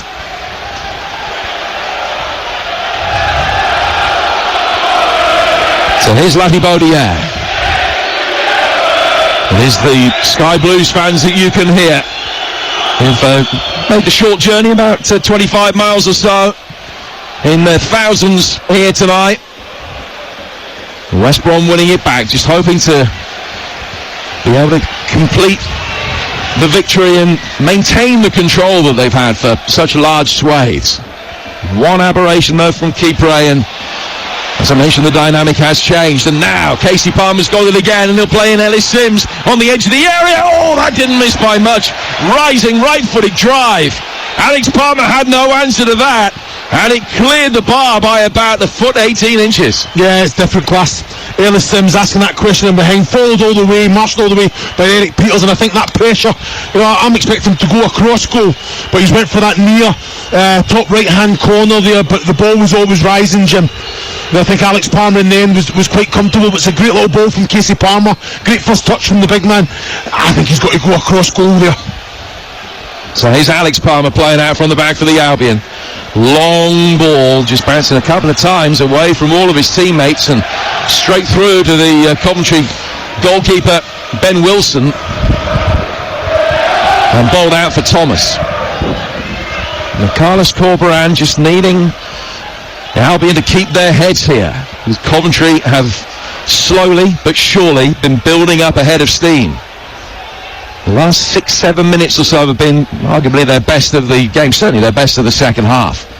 They've had one reward for it. Will they be able to garner another one? Right, playing it back to his goalkeeper, and now played out from the back to Thomas. Thomas clipping it forward, right-footed, brought under control by Reach. And Reach gets it again. Casey Palmer steaming into a challenge. Reach just turned away from him, the former Middlesbrough man. Now he can take it into Coventry territory and play back. A long ball over the top from Peters wasn't the best. Now West Brom can't get anything to stick up top at all. We've not been able to get Andy Vyman into the game or John Swift. And Swift is playing pretty much through the middle. Wallace has gone out towards the right flank now. But Coventry maintaining their possession and doing so with Torp over on the far touchline. Wallace having a little nibble. Torp has brilliantly turned past him. It's a great pirouette. And then Casey Palmer's lost it. West Brom bring it forward again. One back well in the heart of the midfield. Palmer looking for Wright, can't find him. And the good work from Thomas comes to nothing. West Brom turn it into space, and that space is occupied by Lati Bodier. The home crowd just getting a little bit restless as if they can see this unravelling in front of their eyes. Ball in towards Haji Wright, and that's deflected off a defender. It was Peters that did well, got the block, and Alex Palmer makes a comfortable save. Well, it's brilliant from Coventry, isn't it? Great ball in from De Silva. Haji Wright gambling, getting there first, getting the contact. But like you say, Eric Peters defensively goes all the way with him and just takes his sting out the ball for Alex Palmer just to come out and claim. But it's a little bit it's got a little bit scrappy in that attacking third for West Brom. You know, a little one touch round the corner when there's no one asking for it or calling for it. Andy Vyman and Fellows, that misunderstanding. It has to be better. You know, it's 2-1, it's game on. They have to be up for it. Reach, Yukushlu, Reach. And played back towards the halfway line for Kipre, a man that gave the penalty away. He can turn it forward. Vyman's going to be able to bring it forward here for the Albion. Lati Bodier comes across, and he's going to be able to take it down towards the left-hand touchline and get it away, but in doing so, he's just presented it to Furlong. There's space for Nathaniel Chalabar. Play forward by Reach, but it took a deflection off Eccles and goes through for his goalkeeper. And Coventry are very quick to turn and get the ball going forward again. Van Ewijk. Corberan wanting to make his final change, is calling somebody over. It might be Carl Bartley that's going to get the nod, or Shemi Ajayi potentially. It's hard to see who he's pointing to. Van Ewijk getting in inside the box. It's knocked away. Chalobah doing well defensively. Now played down towards Swift. Swift on the left-hand side of the box. Reach. Back out for Swift. Former Reading man riding the first challenge and then making a second. he has won the free kick for the initial foul on him, but his momentum as he went down after the challenge from Thomas took him into Van Ewijk, and that caused a problem for the Coventry right back, who was hurt for a moment. He's back on his feet now, but that was a sore one. It will be a free kick to West Brom for the initial foul by Thomas. 11 to go, it's 2-1. Yeah, I think John Swift done very, very well there. I think just needed as well. You see Carlos Corberán, a little bit panicked, a little bit stressed. Kyle Bartley coming on now. So it's Bartley for Fellows. So that will be a change that requires a tactical reshuffle. The winger coming off and a centre-half coming on. He's not played the last 4 games since he picked up a calf injury against Ipswich. A vastly experienced centre-half who's in his 6th season with the Baggies, and he will come on at the heart of defence. Yeah, I don't understand it, Jim. I think, okay, you're bringing Kyle Bartley on, but you're also kind of conceding that, right, okay, we're going to this is it, we're going to sit and defend and try and protect the lead. In Coventry are kind of in their groove at the minute, really kind of moving the ball well, getting down the flanks, and good end product coming into the box as well.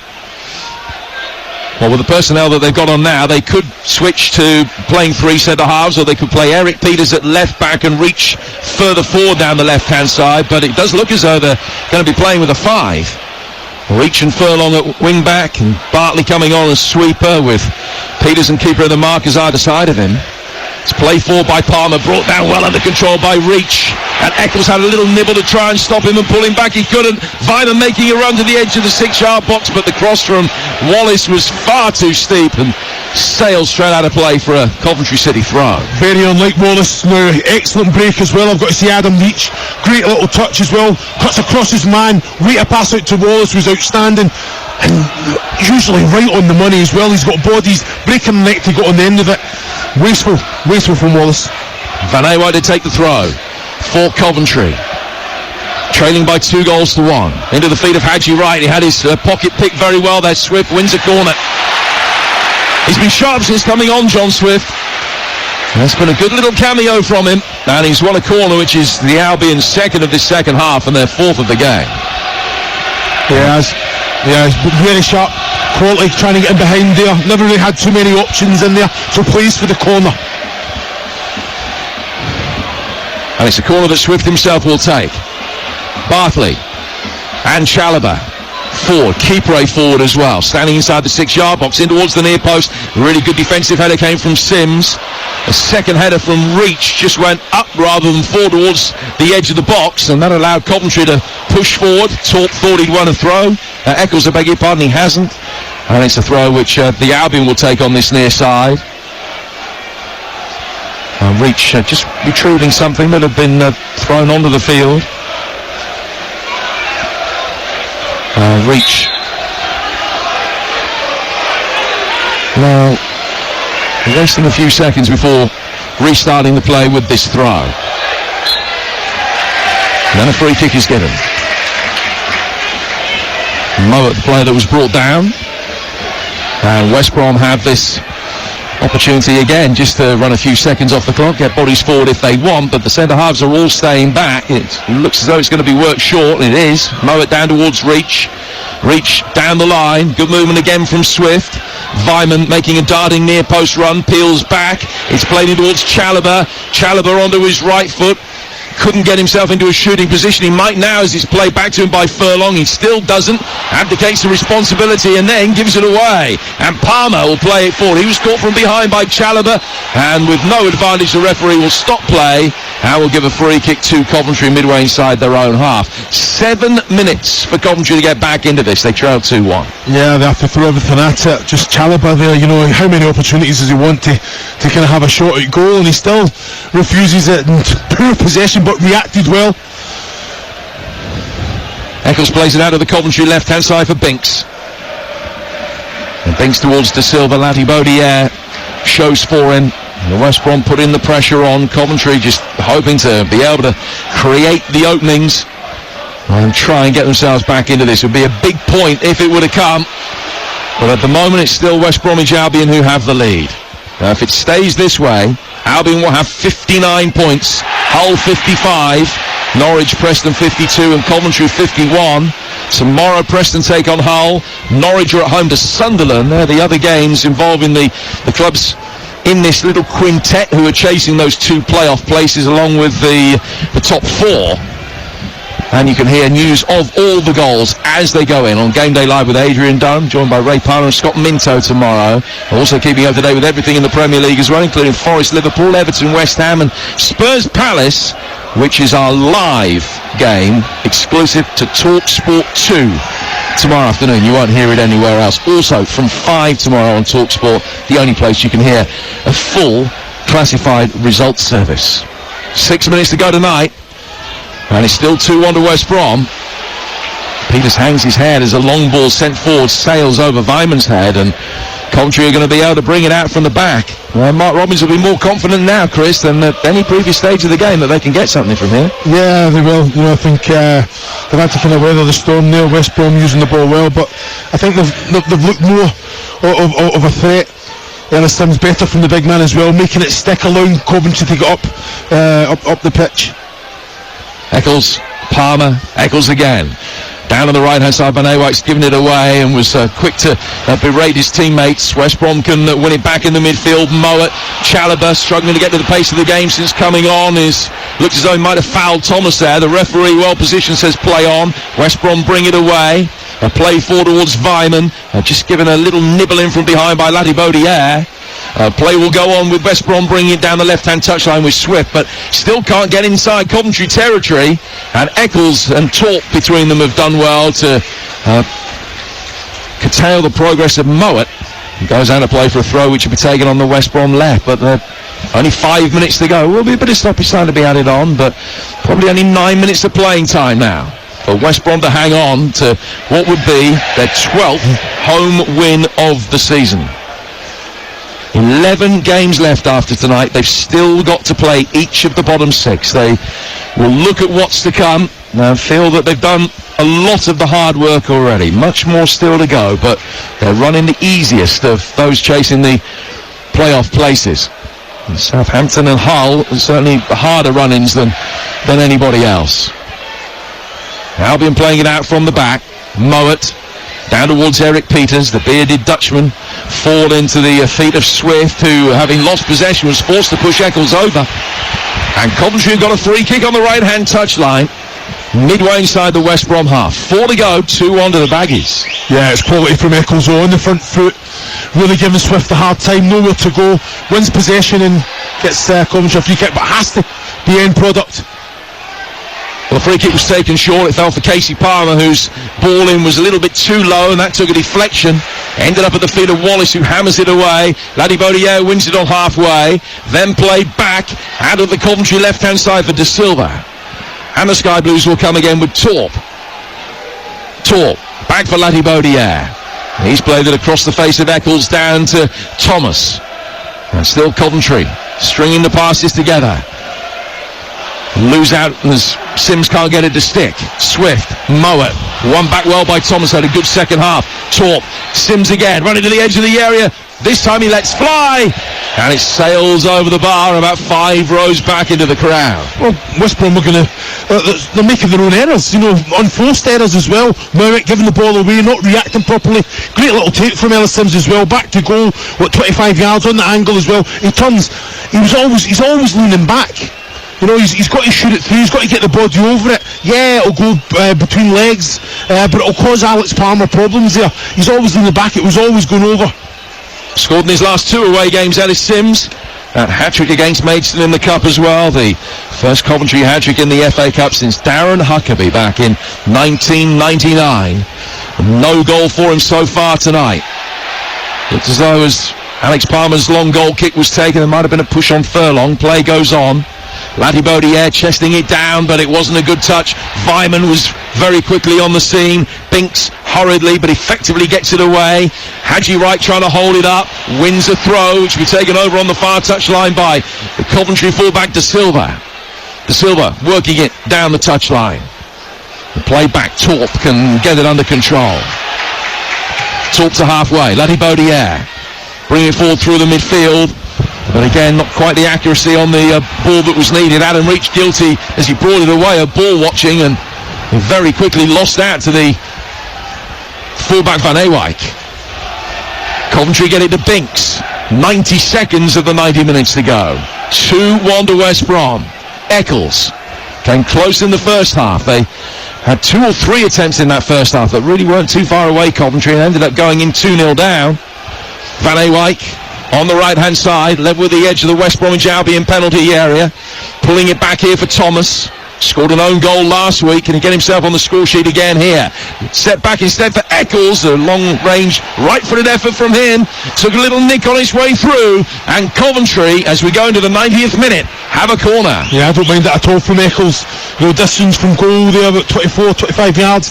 Chalobah slides in, takes a shot on little nick, but I just think West Brom now, they're getting deeper and deeper and deeper, allowing Coventry a lot of space in front of them. 2-1 to West Brom. 40 seconds of the 90 minutes remain. It's a right-footed in-swinging corner with plenty of air underneath it. Oh, Palmer just saw it taken out of his hands. It was hammered away from behind him and out for a Coventry throw.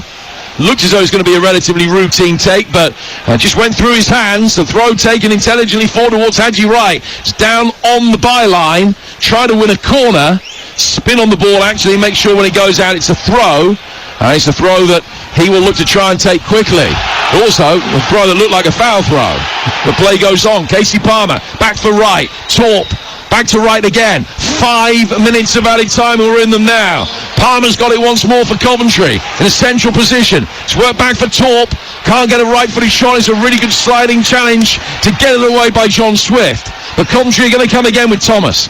Thomas for Casey Palmer. Torp wants it in defeat. Palmer went the other way. Chalobah can get it away. And the counter-attack could be on. At least from a West Brom point of view, they've got it to sanctuary in the safety of halfway. Vyman couldn't make the most of it. And the momentum came out of the counter-attack. But it took a touch off Van Ewijk.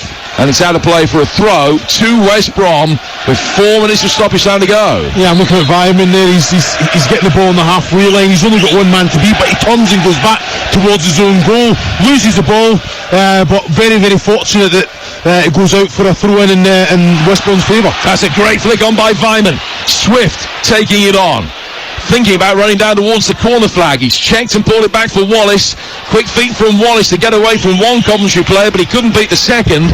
And he goes out for a throw that Van Ewijk will take. We're in the 92nd minute. 5 minutes being added on here at the Hawthorns on TalkSport 2. West Brom 2, Coventry 1. And that Haji Wright penalty setting up a decent finale here. After it looked as though West Brom were going to get the points relatively comfortably. That's well played by the Baggies goalkeeper Palmer, who made that he was going to come out to the edge of the penalty area and kick the ball. That just sown a seed of doubt in Haji Wright's mind. Then he quickly backpedaled back inside the box so he could pick it up and now waste a good 6-7 seconds on the back of it. Good goalkeeper. Yeah, Haji Wright's got to be a little bit more savvy than that though, Jim. He's got to go full pelt and force Alex Palmer into either putting the foot through it there, but yeah, quality goalkeeper. 3 minutes to go. West Brom 2, Coventry 1. The Baggies 3 minutes away from being 7 points inside the top 6. Darnell Furlong to take a throw. Down the touchline for Vyman. Binks steering it high up in the air. Ladibodiere heads it further away. Back out towards Wallace, who's going to play the full 95 minutes. And he's got possession, taking it down towards the corner flag. He ran out of room though, laterally. And it has gone out for a throw that De Silva takes quickly. And now Eccles. Eccles in the heart of the midfield. Play down towards Thomas. Thomas controlling the ball. Bring it over halfway. Van Ewijk trying to get the better and commit Adam Reach. Neither player too sure where the ball was. And then Reach has caught him off the ball. And it's a free kick on the right-hand touchline to Coventry. And this is the opportunity to be able to flood the penalty area and send a deep one in. Reach is booked, and it might all come down to this, Chris. Yeah, it's just a bit quality, isn't it? Beat that first man. Everyone's going up now. Got to ask the question. Silly challenge from Adam Reach on Van Ewijk there. I think it's just, it's accidental as well. He's watching the ball, and he just comes down on the Achilles of Van Ewijk. So, 7 Coventry players inside the penalty area. Torp preparing to take it. Right foot, has he got enough height on it? He hasn't. It's headed away by the Baggies back line. It's going to go out of play for a Coventry throw. 90 seconds of stoppage time remain. Thomas going across to take that throw. Leaves it in the end for De Silva, and Thomas will stay forward. De Silva taking the throw, goes back. Binks. Coventry's need is desperate. High ball inside the area. Sims going up for it. Who got the last touch there? It's an Albion defender. It's another corner. And by the time it's taken, we'll be in the final minute of stoppage time. 2-1 to West Brom, but they're hanging on now. Yeah, they are. Eric Peters got the touch here under pressure from Ellis Sims. Kyle Bartley's come on. He's just took that central position, organising and making sure everyone's switched on. And here comes Ben Wilson, the Coventry keeper, who has scored before. Can he do it again? Not with a delivery like that, he can't. It's a terrible corner under the circumstances from Torp. Far too low and flat. Van Awijk first to it, turns the long ball forward, but the offside flag is up against Thomas. And the Albion get a free kick, and with it, they will get the 3 points because they'll be able to see it out from here. So I think Torp there in that situation, if anything, go too big rather than too short. Your goalkeepers come up. So if anything, if the error's going to be anything, you put too much on it, and you can possibly keep it alive still, Jim. Yeah, there was no chance of winning a second ball with that one because it was so easily knocked away. Now the Baggies fans believe, because the 95 minutes are up, and this might be the last touch of the game from Alex Palmer. He sends it forward. Vyman going up for it. He just caught Thomas. Swift putting the pressure on Eccles, who's won it back. But that will be that. And West Brom's MO remains the same. Far from spectacular, but they've got enough, and they've got the job done here at the Hawthorns yet again. They were made to work hard for it late in the game after Haji Wright's penalty got Coventry back into it, but West Brom's 12th home win of the campaign means they've got a 7-point cushion inside the top 6. They're looking set fair for a place in the playoffs. For Coventry, back-to-back league defeats after such a good winter has just seen the wheels come off a little. They'll regroup, but West Brom take another big step forward, and they've beaten Coventry tonight by 2-1.